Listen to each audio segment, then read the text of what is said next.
U.S. And the Washington Post says Donald Trump is saying for the first time how he would force Mexico to pay for his 1,000-mile border wall. Trump's plan appears in a memo sent to the newspaper.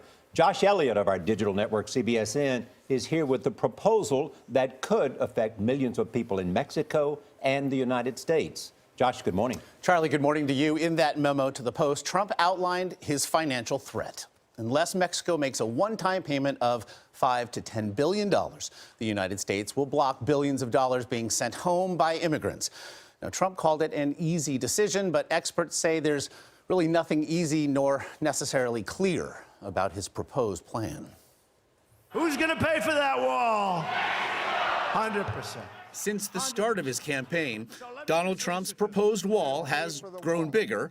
I will, and the wall just got 10 feet taller. More expensive. Let's say it costs $4 or $5 billion. The wall's probably $8 billion. The wall's going to cost $10 billion, maybe 12. And has become the signature issue of his candidacy. They're bringing drugs, they're bringing crime, they're rapists. And now we know how he wants to pay for it.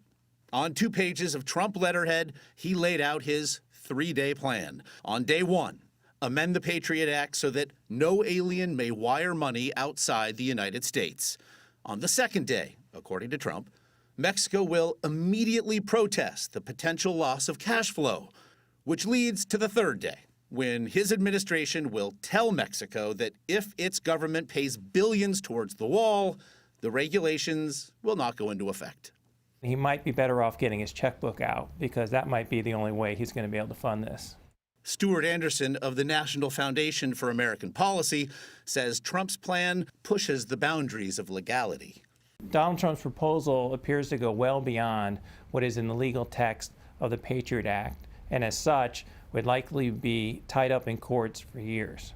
Last year, Mexicans sent home roughly $25 billion from around the world, money that is typically wired between families through services such as Western Union or digital merchants such as PayPal.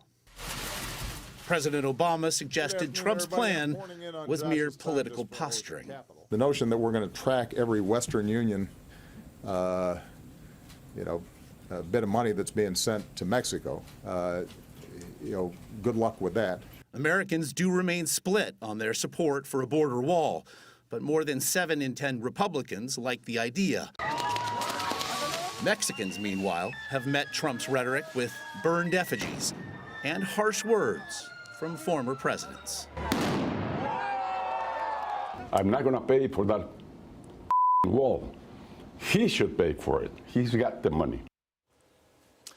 Well, we reached out to several of the major money transfer organizations. In a statement to CBS News, MoneyGram said, and I do quote, "It remains committed to ensuring our customers can continue to stay connected to family and friends around the globe through our quality financial services," end quote. I also want to say, it's not clear if these 3 days are meant literally or if it's a sort of allegory, but this has always seemed a rather fluid plan, I think. Well, look, I don't, not, a lot of families send these remittances, as you pointed out, $26 billion. I wonder how Hispanic voters who send that money back are going to think about having those remittances stopped. It also doesn't allow for the fact that Donald Trump has also said he wants to deport millions of immigrants living here illegally. What would happen to that money that also goes home? Something tells me we haven't heard the last of that Probably story. not. Thank you, Josh. You bet.